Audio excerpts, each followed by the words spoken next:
जहां पर हिमाचल विधानसभा का आज मानसून सत्र और मानसून सत्र का आज चौथा दिन है।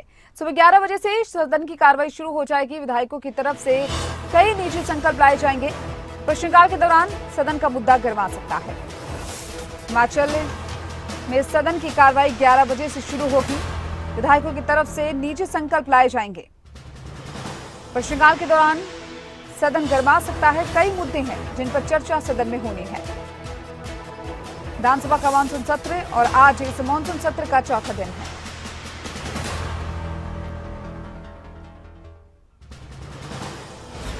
और इस खबर पर ज्यादा जानकारी के लिए शिमला से ब्यूरो हमारे साथ प्रदीप ठाकुर फोन लाइन पर जुड़ चुके हैं। प्रदीप, आपसे जानना चाहेंगे, हिमाचल विधानसभा मानसून सत्र का आज चौथा दिन है, जहां पर कई ऐसे मुद्दे हैं, प्रमुख मुद्दे हैं जिनको सदन में उठाया जाएगा। कौन कौन से वो प्रमुख मुद्दे हैं, जानना चाहेंगे। बिल्कुल दीपिका, देखिए चौथा दिन है आज मानसून सत्र का और पिछले 3 दिन तक लगातार जिस तरह से आपदा को लेकर चर्चा चलती रही और कल वो समाप्त हुई मुख्यमंत्री के उत्तर के साथ ही, और प्रस्ताव भी पारित किया गया हिमाचल विधानसभा की तरफ से और केंद्र सरकार को प्रस्ताव पारित करके भेजा गया है कि जो ये प्राकृतिक आपदा आई है प्रदेश में उसको राष्ट्रीय आपदा घोषित किया जाना चाहिए। 12,000 करोड़ का राहत पैकेज हिमाचल को दिया जाना चाहिए। हालांकि वोटिंग में बीजेपी जो है वो मौन रही। उन्होंने वोटिंग में ना तो उसका बाइकआउट किया, ना ही उसका समर्थन किया, केवल मौन वहां पर रही। और ऐसे में जब वोटिंग हुई तो सत्ताधारी दल और निर्दलीय विधायकों के समर्थन से प्रस्ताव को पारित किया गया है।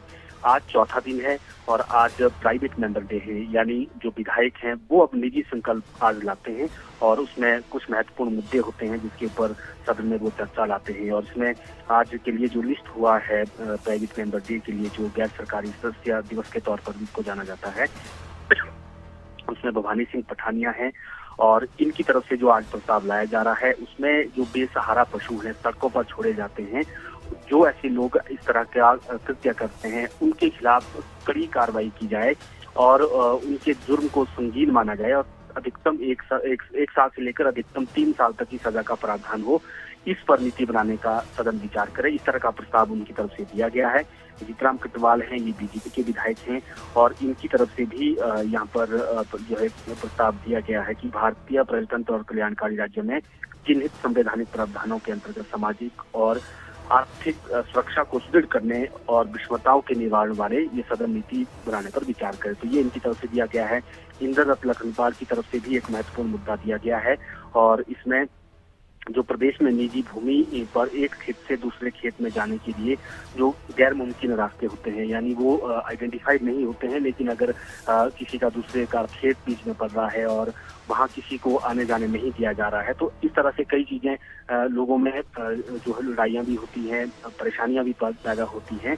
तो इसको लेकर भी कोई नीति सरकार बनाए, ये प्रस्ताव दिया गया है इनकी तरफ से। और ये कुल मिलाकर 3 महत्वपूर्ण प्रस्ताव हैं। और इसके साथ साथ क्योंकि सदन की कार्यवाही 11 बजे शुरू होनी है तो पहले प्रश्नकाल होगा और अब देखना ये होगा कि प्रश्नकाल के दौरान विपक्ष किस रणनीति के साथ सदन में आता है, या जो अभी ज्वलंत मुद्दे चल रहे हैं, कानून व्यवस्था को लेकर भी चर्चाएं लगातार हो रही हैं, भर्तियों को लेकर भी विषय बार बार विपक्ष की तरफ से उठाए जा रहे हैं, उद्योगों को लेकर भी मुद्दे उठाए जा रहे हैं, तो इसको लेकर भी हो सकता है कि विपक्ष की तरफ से कोई पॉइंट ऑफ ऑर्डर दिया जाए। ये तमाम चीजें भी हो सकती है। हालांकि इसको लेकर अभी चर्चा जो है विपक्ष के विधायकों ने करनी है। और इसके साथ साथ जो विधायी कार्य आज होने हैं, विधेयक अगर खासतौर पर बात करें तो आज जो सदन में इंट्रोड्यूस किए जाने हैं उसमें मालवाहन कराधान संशोधन एक विधेयक है, उसको आज इसमें इंट्रोड्यूस किया जाएगा। इसी तरह से हिमाचल प्रदेश नगर पालिका सेवा विधेयक है, इसको भी आज इंट्रोड्यूस किया जाना है, क्योंकि नगर पालिका विधेयक में अब जितने भी नगर निगम के कर्मचारी हैं प्रदेश के, अब वो उनका स्टेट कैडर बन गया है, वो एक ही कैडर माना जाएगा और उसमें उनकी ट्रांसफर भी अब एक नगर निगम से दूसरे नगर निगम में होगी। इसके साथ साथ जो मुख्यमंत्री सुखविंदर सिंह सुक्खू हैं वो जो जीएसटी विधेयक है उसको भी आज संशोधन विधेयक है उसको भी सदन में रखेंगे और भारतीय स्टाम्प संशोधन विधेयक ये भी यहाँ पर आज सदन में रखा जाएगा। और इसके साथ साथ 2 विधेयक ऐसे हैं जिनके ऊपर चर्चा होनी है और फिर उसके बाद उनको पारित करने का भी आज के लिए प्रस्ताव है। और इसमें एक कृषि विश्वविद्यालय से जुड़ा हुआ विधेयक है और एक हिमाचल प्रदेश निरसन विधेयक है। इसमें 16 से 17 ऐसे विधेयक हैं निरसन विधेयक में जिनको अब समाप्त किया जाना है, उन एक्ट को यानी उन बिल को, क्योंकि अब उन कानूनों को खत्म किया जाना है, उनका कोई अब फायदा नहीं है, कोई उनका काम नहीं है। तो ये निरसन विधेयक भी आज लाया जा रहा है। जी चलिए, बहुत बहुत शुक्रिया आपका तमाम जानकारी को साझा करने के लिए।